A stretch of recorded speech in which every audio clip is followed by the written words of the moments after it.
Madame, Messieurs, merci de nous retrouver dans le cadre de votre émission Un homme, un concept. Et pour ce nouveau numéro, nous avons le plaisir de recevoir pour vous Martin Fayulu. Bonsoir et bienvenue. Bonsoir et merci. On ne peut plus vous présenter député national parce que vous ne l'êtes plus. Vous ne l'êtes plus. C'est fini pour vous. Vous décrété. Vous ne l'êtes plus. Vous ne Je ne siège pas ou je ne siège plus dans une assemblée illégitime. Voilà. Voilà. Président... C'est le peuple qui m'a élu député. Mais je ne siège plus dans une assemblée qui est devenue totalement illégitime. Président national de l'ICD, coordonnateur de Forces acquises au changement, membre influent, hein, on peut le dire quand même, et non de moindre du rassemblement. Comment se porte le rassemblement? Coordonnateur de la dynamique de l'opposition. Le rassemblement, vous voyez, les rassemblements se portent bien.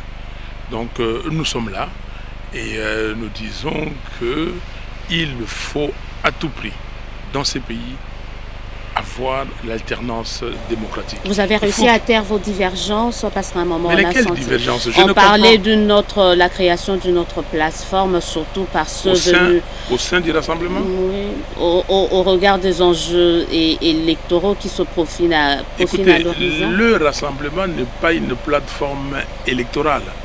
Le rassemblement est une plateforme politique créée par le président Étienne Tshisekedi d'heureuse mémoire pour réclamer et obtenir l'alternance démocratique au pouvoir en RDC.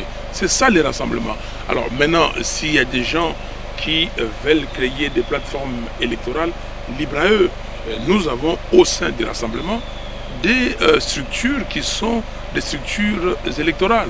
Mais nous, au rassemblement, pour l'instant, notre objectif, c'est d'obtenir l'alternance démocratique. Quand vous entendez certains de vos pairs appeler à l'unité de l'opposition, à certains leaders, là je fais allusion notamment à Pierre Lumbi, qui est le président du comité du sage, du conseil de sage du rassemblement, qui appelle certains leaders, les uns et les autres, à transcender leurs égos. À quoi fait-il allusion, puisqu'il y a déjà le rassemblement, appelé encore à l'unité? Il parle de quoi? Mais il faut lui poser la question. Ce n'est pas moi qu'il faut poser la question. Il faut poser la question à Pierre Lumbi. Vous n'êtes pas dans cette logique. Vous pensez qu'il faut qu'on fédère, qu'il y ait encore une unité plus que celle qu'il y a dans le rassemblement? Je crois que, comme c'est dit dans Amos, Amos 3.3, je crois que deux personnes peuvent-ils marcher ensemble s'ils ne se conviennent d'avance, j'ajoute. Donc, nous sommes partis à Genval, en Belgique, sur l'invitation du président Tshisekedi, et on s'est convenu que nous voulions l'alternance démocratique. Et pour cela, il fallait tout faire pour que M. Kabila parte. Et pour que M. Kabila parte, il fallait les élections. Donc, nous avons demandé qu'il y ait organisation des élections à tout prix. Et c'était l'objectif. Alors maintenant, si quelqu'un pense qu'au sein du rassemblement, il n'a pas trouvé la solution et qu'il veut trouver la solution ailleurs, libre à lui ou à eux. Et maintenant, qu'est-ce que nous faisons? Maintenant, nous disons que... Nous allons aux élections, vers les élections. D'ici 2010, fin décembre 2018, il y a le calendrier de la CENI qui est là. Pourquoi encore tergiverser? Parce que tout le monde veut les élections. Écoutez, le problème, c'est que je n'aime pas, c'est la langue de bois. C'est que je n'aime pas les peureux. C'est que je n'aime pas les gens qui ne sont pas courageux. Il faut que les gens, les Congolais, apprennent à être courageux. Nous avons vu des courageux dans ces pays et de la race de notre héros national Patrice Emery Lumumba. Nous avons vu des courageux dans ces pays de la race du cardinal Malula. Nous avons vu des courageux, je parle des courageux, de la race du cardinal Malula. Nous avons vu des courageux dans ces pays de la race du cardinal Mosengo. Nous avons vu des courageux dans ces pays de la race de Monseigneur David Ekofo. Mais il faut que les Congolais soient courageux. Vous dites il y a les calendriers, mais quel calendrier? Nous avons dit que ce calendrier-là est anticonstitutionnel et que ce calendrier-là violait l'accord. L'accord, c'est 1 an. 31 décembre 2016, 31 décembre 2017. L'accord dit très clairement qu'il faut qu'il y ait élection au plus tard décembre 2017. Est-ce que vous voyez quelque part dans l'accord où c'est dit qu'il faut qu'il y ait élection le 23 décembre 2018? Toutefois, on ne va pas revenir dans l'accord, mais il y a cette incise toutefois. C'est par là que les uns et les autres reviennent quand même pour justifier ce prolongement, cette prolongation. Élisée Odia, il ne faut pas, comment dire, prendre les Congolais pour les enfants. Ok? Nous ne sommes pas les enfants des Galates. Il ne faut pas prendre les Congolais pour les enfants. Vous avez un accord. Vous avez 7 chapitres dans l'accord. Le chapitre 4, je l'appelle comme ça, vous parle du processus électoral. Et c'est dans ce chapitre qu'on parle de toutefois. Et vous pensez que ce chapitre-là, c'est la disposition finale de l'accord? Mais comment vous voulez continuer à insister sur le toutefois? Les toutefois, c'est pour les élections, les 3 élections, et les parties prenantes s'étant convenues que les 3 élections présidentielles, législatives nationales et provinciales devaient se tenir en une séquence, une seule séquence en décembre 2017.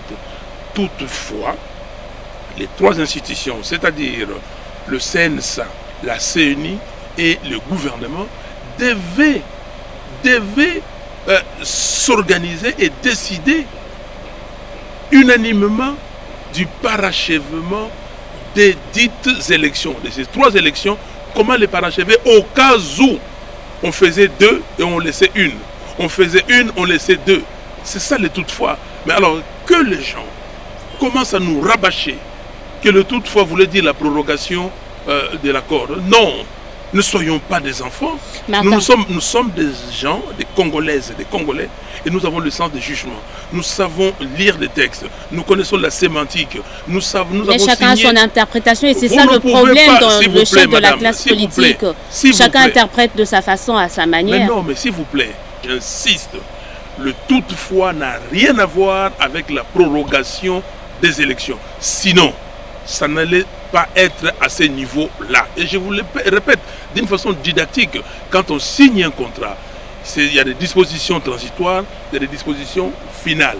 Si un contrat peut être prorogé, on dit que ces contrats arrivés à terme, il y a une reconduction tacite où les parties vont se rencontrer pour le faire.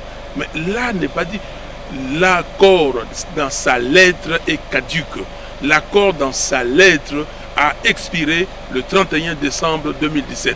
Aujourd'hui, nous avons l'esprit de l'accord. Pourquoi nous avons l'esprit de l'accord? Simplement parce que l'accord tire son esprit de la Constitution. C'est quoi l'esprit de l'accord? Pas de référendum, pas de 3e mandat pour Kabila. Il faut l'alternance démocratique au pouvoir. C'est ça l'esprit. Et nous continuons avec l'esprit. Mais quand on vous dit appliquer l'accord... Quant à la lettre de l'accord, elle n'existe plus. Mais la lettre de l'accord, c'est quoi? La lettre de l'accord, c'est que le rassemblement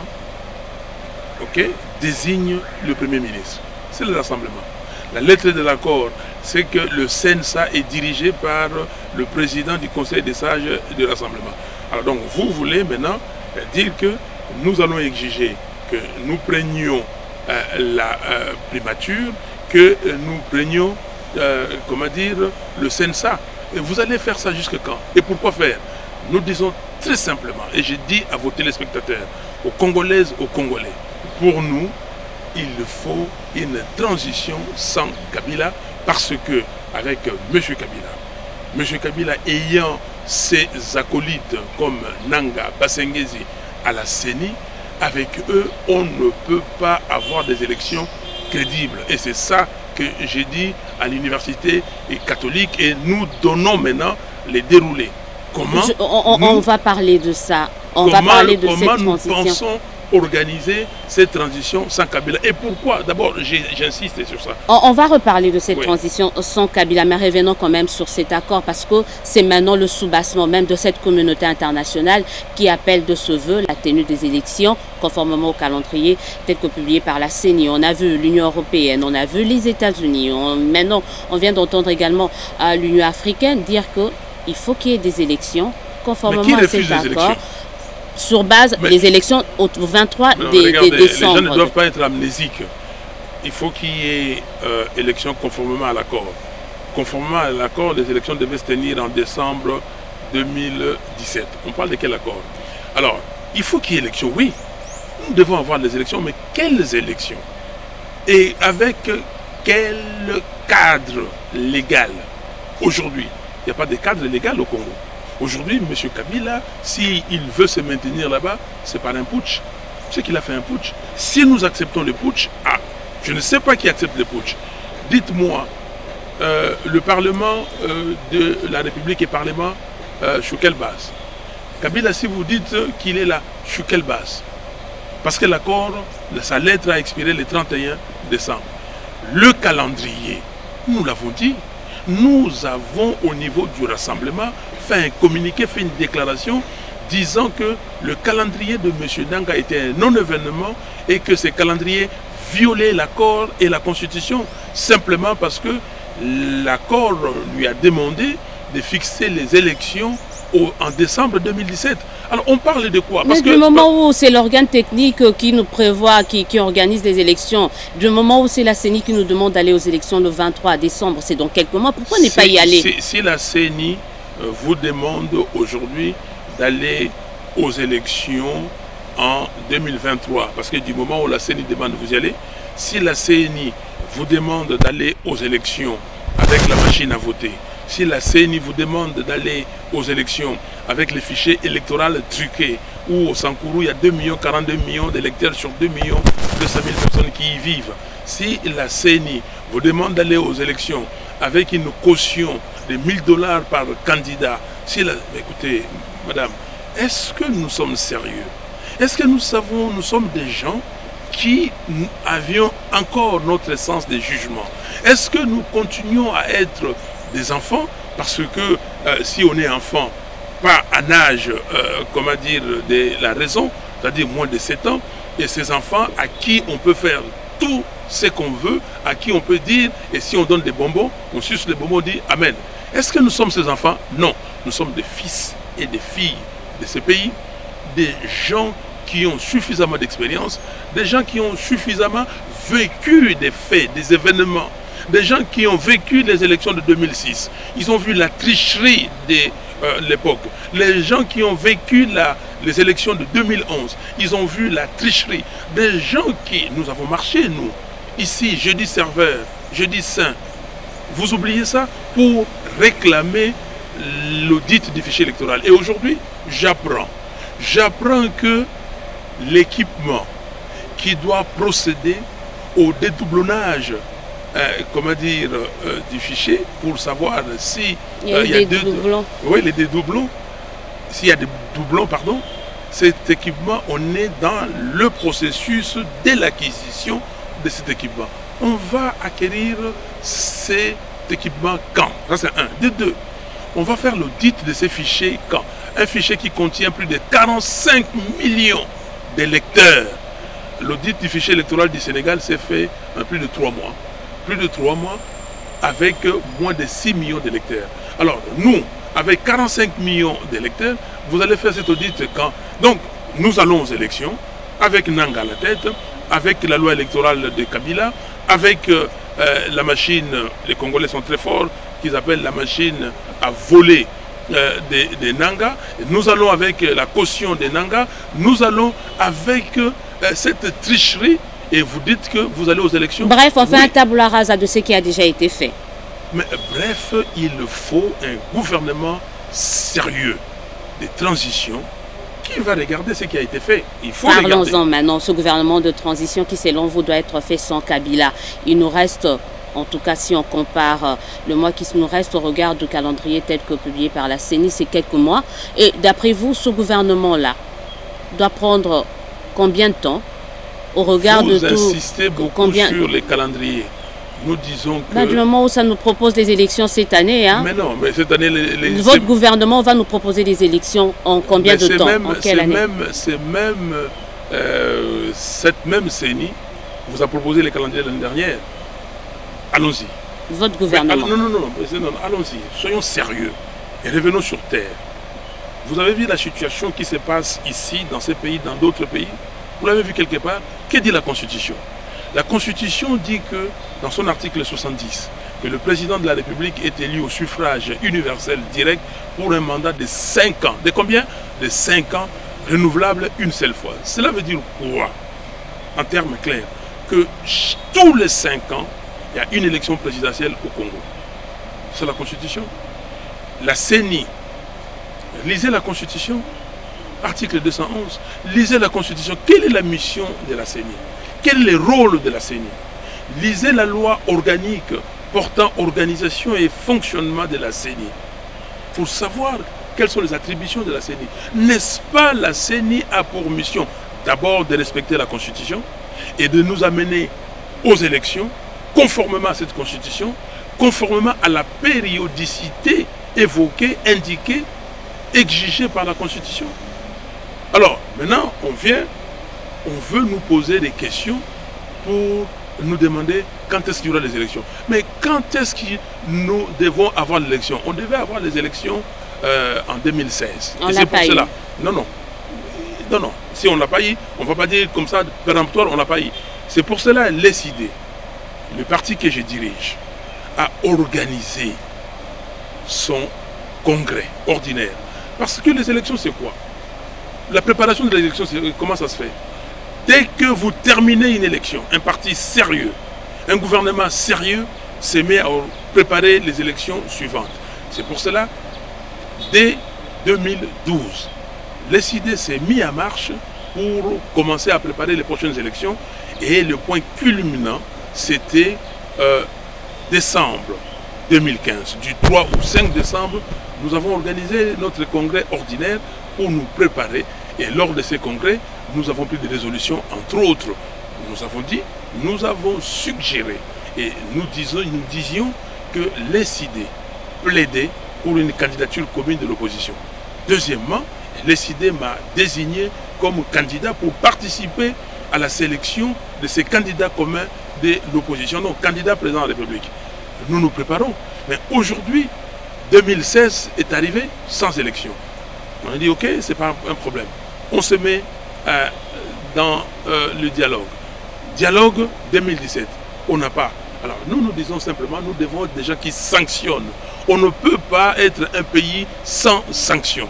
Et la sanction là, négative, c'est que M. Kabila, qui est l'auteur, la cause de cette affaire, doit partir. M. Nanga, Bassengezi et le bureau de la CENI, qui sont des co-auteurs de cette situation, doivent partir.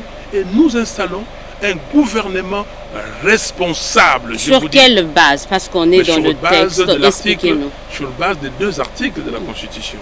Le premier, c'est l'article 5. La souveraineté appartient au peuple congolais. Le deuxième, c'est l'article 64 de la Constitution qui dit que tout Congolais a le devoir de faire échec à tout individu, au groupe d'individus qui veut prendre les pouvoirs par la force ou qui veut l'exercer en violation de la Constitution. Aujourd'hui, Kabila veut rester au pouvoir par la force et il veut exercer les pouvoirs en violation de la Constitution. Sur base de ces 2 articles et sur base donc la souveraineté et la pression populaire, et je l'appelle le soulèvement populaire, nous devons faire partir Kabila et mettre en place un gouvernement de transition. Comme du reste, nos frères et sœurs burkinabés l'ont fait en 2014 avec Blaise Compaoré. Vous n'avez pas vu comment les Burkinabés se sont comportés? Et qu'est-ce que vous demandez au peuple congolais? Quand Mobutu avait accepté la conférence nationale souveraine, c'était sur base de quoi? Quand nous avons eu les gouvernements Tshisekedi de la conférence nationale souveraine, c'était sur base de quoi? Le peuple souverain avait décidé. Quand nous sommes partis à Sun City, les Congolaises et les Congolais sont partis à Sun City et ont signé l'accord global et inclusif. C'était sur base de quoi?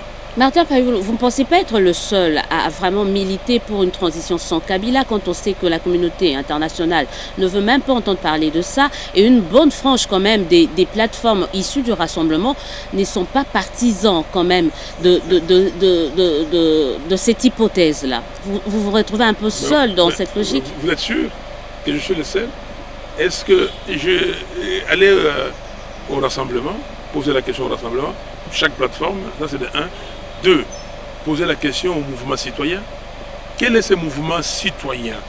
Lucha, Filimbi, Eucha, Il est temps, les Congolais debout et autres, hein, les associations comment dire, des droits de l'homme, les associations chargées des élections.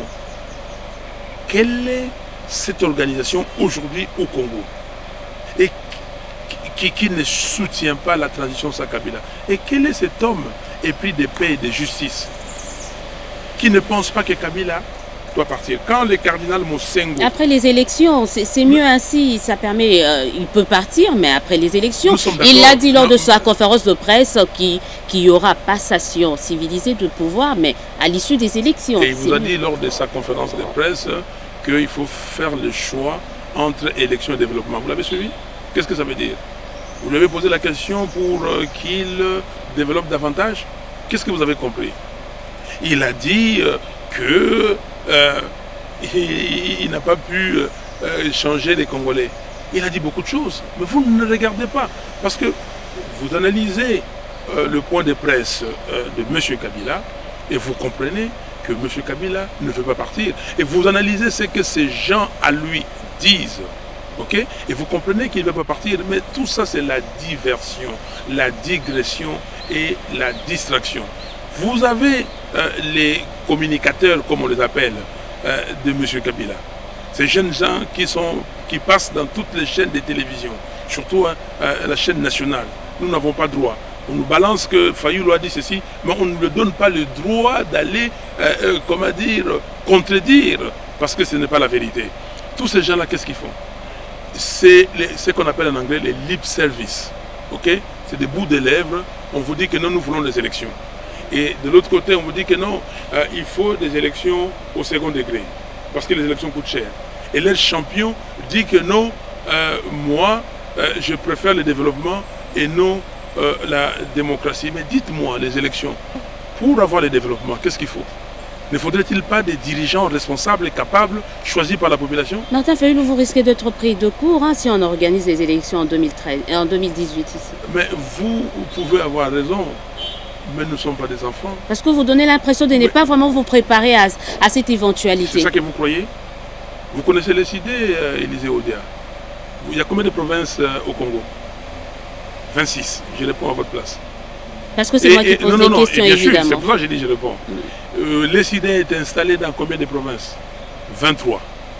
Ok? Je vous ai dit ici, dites-moi, je vous ai dit que nous avons organisé un congrès ordinaire pour préparer les élections de 2016.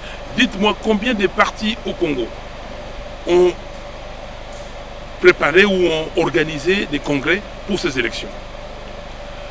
Fayoulou, le président de l'ESID, a commencé une tournée à travers tout le territoire national. C'est pourquoi? C'est pour aller m'amuser.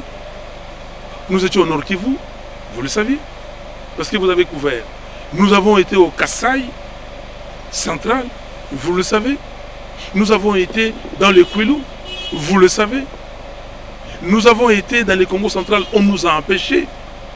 Et notre tournée a été empêchée, interrompue par les pouvoirs de Kabila. Vous parlez de quoi? Donc, alors, on va organiser des élections à Kinshasa, et en disant élection, élection, des bouts de lèvres, pour que les gens vous croient, mais les disques est rayé. Il faut changer de disque. Parce que vous croyez qu'avec la méthode Koué, vous allez parler élection, élection, élection, et vous allez pointer des doigts, ces gens-là ne veulent pas d'élection.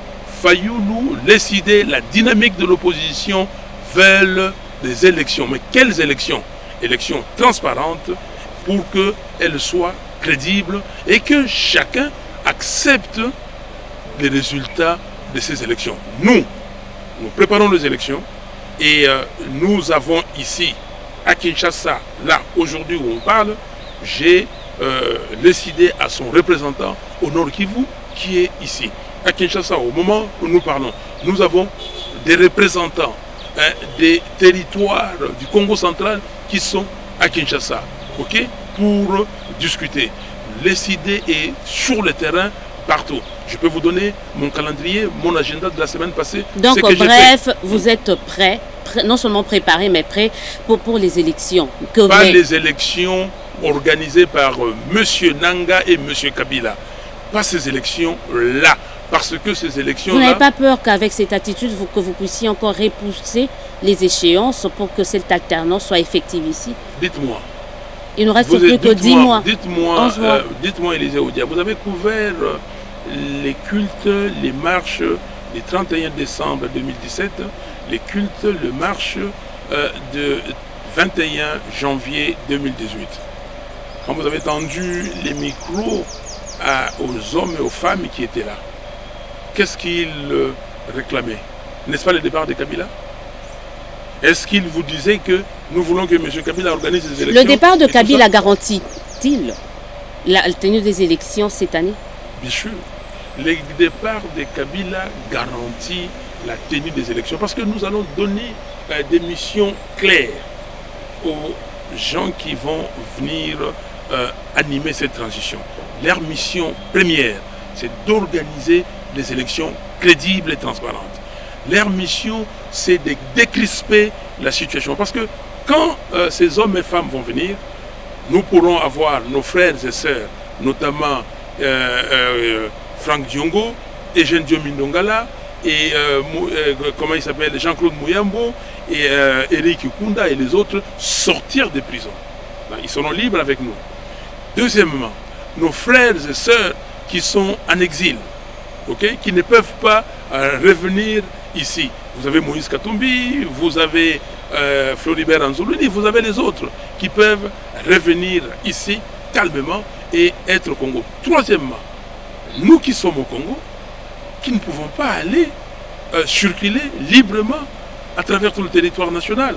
Nous allons circuler. Donc, ces gouvernements de transition sans Kabila aura entre autres cette mission. Et troisième mission, ces gouvernements doivent assurer la sécurité des hommes et des femmes et donc assurer la sécurité électorale. Et quatrièmement, ce gouvernement doit alléger la misère du peuple, la souffrance du peuple.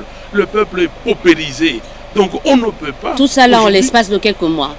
Excusez-moi d'insister quand même sur le facteur temps, parce qu'on veut tellement les élections, on veut tellement l'alternance, qu'on veut que vous puissiez nous rassurer que tout ceci peut être fait en l'espace de quelques mois. J'utilise un terme acceptable par tout le monde.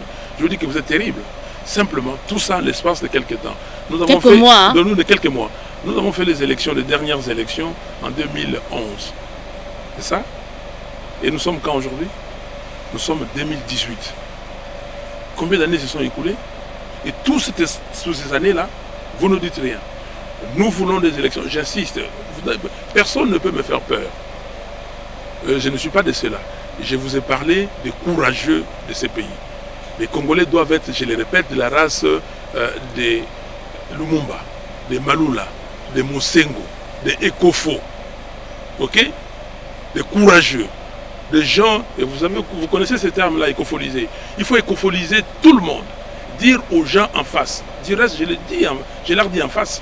Quand j'ai siégé à l'Assemblée nationale, je leur disais tout le temps des choses. Que vous êtes les gens qui ont amené les M23. Maintenant, ce n'est pas avéré correct. Vous êtes des gens qui volent et qui pillent les ressources nationales. J'ai dit à, comment dire, l'abbé Malou Malou, que il était complice de Kabila, paix à son âme. Ça ne s'est pas vérifié. Je dis à Nanga qu'il travaille pour Kabila. Est-ce que ce n'est pas vrai? Alors vous dites que je suis radical. Si c'est dire la vérité et qu'après on vous qualifie de radical, la politique de dégagisme là, Martin Fayulu, peut-être ça contraste avec l'attente de cette population qui tient à ce qu'elle aille aux élections et avoir cette alternance qu'elle attend depuis... Alors vous ne connaissez pas l'attente de la population. Quand cette population invente ce nouveau vocabulaire que j'aime bien, écofoliser, c'est moi qui l'ai inventé, c'est la population. Quand la population parle de médiocre dégage, il récupère la phrase du cardinal Mosengo.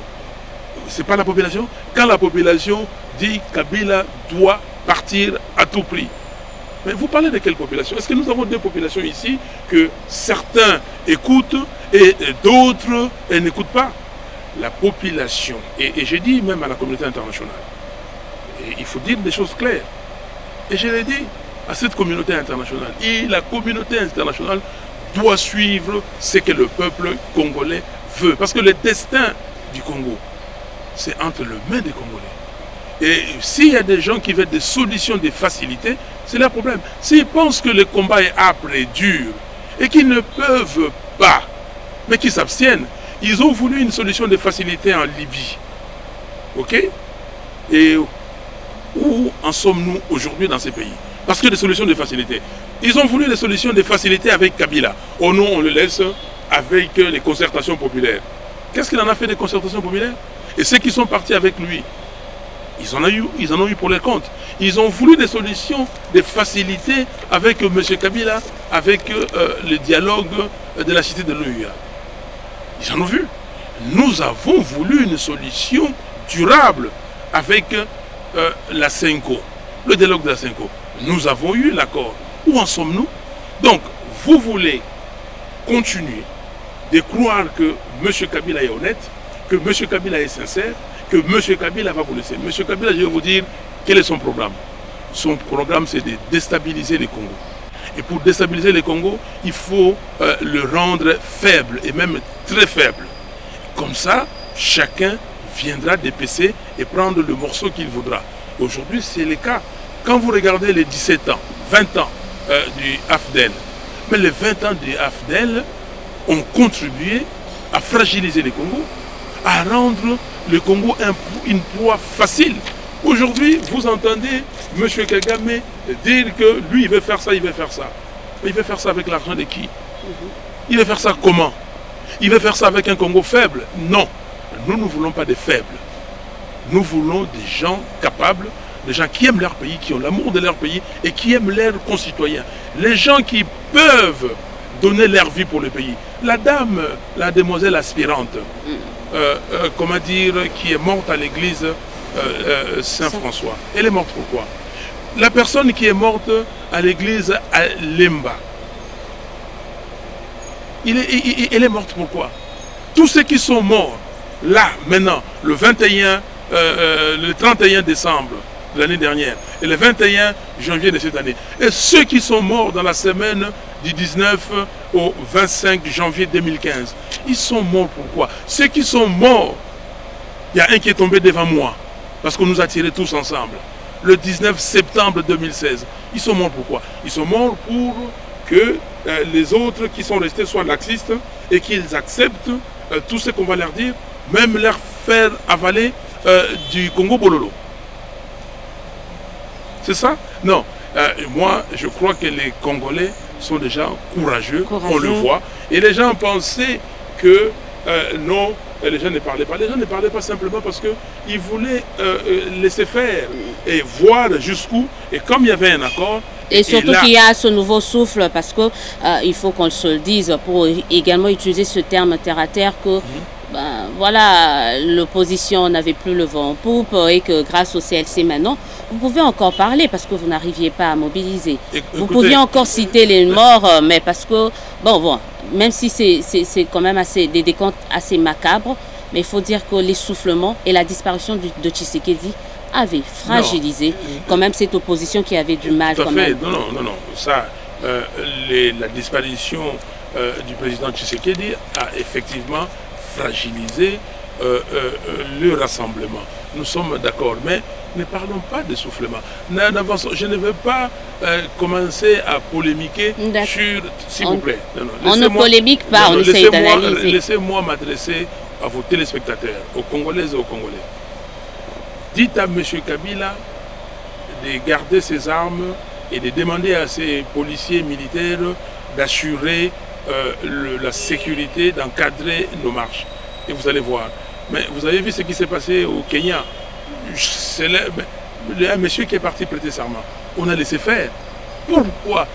Ne polémiquons pas, parce que vous-même, les journalistes, vous avez vos disques sont rayés.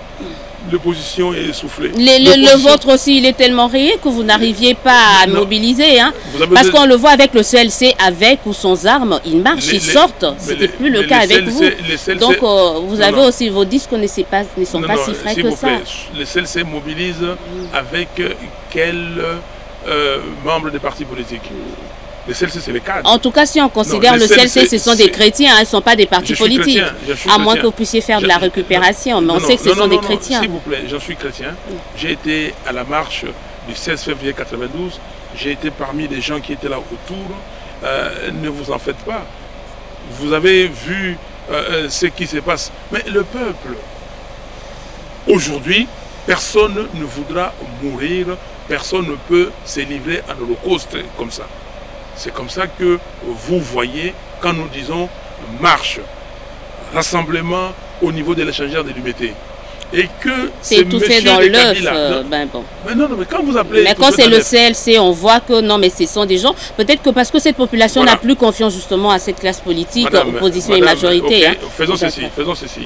Faisons ceci. Les rassemblements organisent une marche et que les prêtres nous donnent des églises. Nous disons que nous allons commencer par un culte. Ok? Nous disons cette fois-ci que toutes les églises du Congo, que ce soit les églises catholiques, protestantes, les églises de réveil, pentecôtistes, baptistes et tout ça, que ce soit les églises, donc les mosquées et tout ça, dimanche, nous allons organiser une marche. Nous demandons d'abord à nos militants d'implorer les très hauts, d'abord d'aller dans les églises et de sortir, et vous allez voir. Ce n'est pas ça le problème, ça sera 10 fois plus que ce que vous voyez ici. Mais le problème, c'est que M. Kabila veut tuer les Congolais, il tue les Congolais. Alors, maintenant, ces Congolais-là, quand ils veulent aller au point de rencontre, on leur barre la route. On leur barre la route. Et ils ont maintenant pris, vous avez appris, qu'ils utilisent des gaz lacrymogènes périmés. Les gaz, voyez mes yeux? Voyez comment ils sont mes yeux? Ok? Voyez comment ma voix sort? C'est quoi l'effet des gaz lacrymogènes? Donc, vous dites que nous n'avons pas la capacité de mobilisation. Mais si vous voulez une démonstration, pourquoi vous ne dites pas à M. Kabila, mais qu'est-ce que vous faites? Pourquoi l'Union africaine ne blâme-t-il pas M. Kabila, ne le sanctionne pas? Pourquoi la CPI? Parce que en décembre 2016, la CPI nous a mis en garde. Pourquoi la CPI n'ouvre-t-elle pas une enquête contre M. Kabila? Parce qu'une enquête doit être ouverte. Qu'est-ce qu'on fait jusqu'à aujourd'hui? Qu'est-ce qu'on a fait des charniers des Maluku? Donc, notre capacité de mobilisation est intacte, c'est moi qui vous le dis.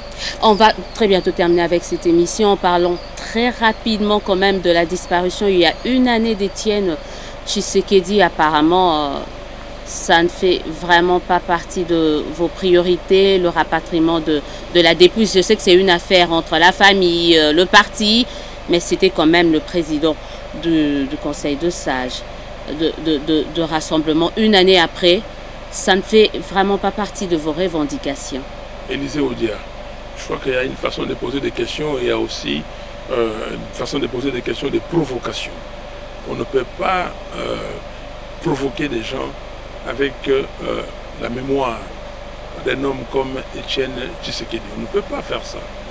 Vous pensez que là où on entend très parler, appeler ça peut-être provocation. Oui, c'est une façon de dire qu'on entend très peu. On vous entend très peu, quand je dis vous, le rassemblement, parler de la nécessité de rapatriement du corps et vous le dites si bien, vous avez terminé et vous avez refermé la parenthèse. Nous en parlons peu du rapatriement du corps d'Étienne Tshisekedi. Vous savez, nous sommes des Bantous. La personne humaine est sacrée. Et nous avons un respect pour les morts. Mais vous voulez que les gens demain vous disent que vous en faites du corps d'Étienne Tshisekedi un instrument de propagande, un instrument... Vous voulez ça? Parce qu'ils commençaient déjà à dire.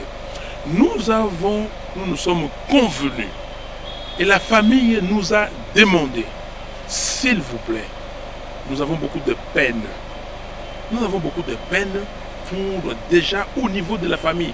D'abord la famille, comment dire, nucléaire, et puis la famille politique du président Étienne Tshisekedi. Au niveau nucléaire, nous avons beaucoup de problèmes et la famille a entamé des discussions et nous ont demandé de laisser ces discussions avec ces gouvernements de l'époque pour trouver une solution. Nous avons beaucoup de respect. Nous ne pouvons pas en faire un objet, un instrument politique pour nos revendications. J'ai travaillé avec ces messieurs, ces grands messieurs, rares, parmi les rares. J'ai eu des moments de discussion politique avec lui. Je ne peux pas aujourd'hui accepter que les gens insultent les corps du président Tshisekedi. Je ne peux pas accepter. Donc nous avons, et vous voyez, j'ai même difficile à parler. Au-delà, c'est certes, mais bon, au-delà de la tristesse, c'est la colère. On peut comprendre votre colère, vos émotions, mais au-delà, une année après quand même. Est-ce que vous n'avez pas peur que le corps de Tshisekedi puisse subir le même sort que celui de Mobutu, que celui d'autres qu'on n'a pas réussi à rapatrier ici? Vous voyez pourquoi on demande une transition sans Kabila? Entre autres, c'est la décrispation. Parce que s'il y avait la vraie décrispation, les corps seraient rentrés. Et ces gouvernements de transition sans Kabila aura dans les things to do, dans les choses à faire, le rapatriement aisé du corps du président Tshisekedi. Je vous remercie d'avoir été de note ce soir. C'est moi qui vous remercie. On remercie également les téléspectateurs qui nous ont suivis dans le cadre de cette émission. Appelez-nous, écrivez-nous pour vos remarques. On sera toujours là pour nous sur Congo Web et bien d'autres chaînes, mais également sur notre chaîne YouTube, Yabiso UHC. Vous pouvez retrouver toutes ces émissions. En attendant, nous vous souhaitons de passer une excellente suite de programmes en notre compagnie. On se dit au revoir et à très bientôt.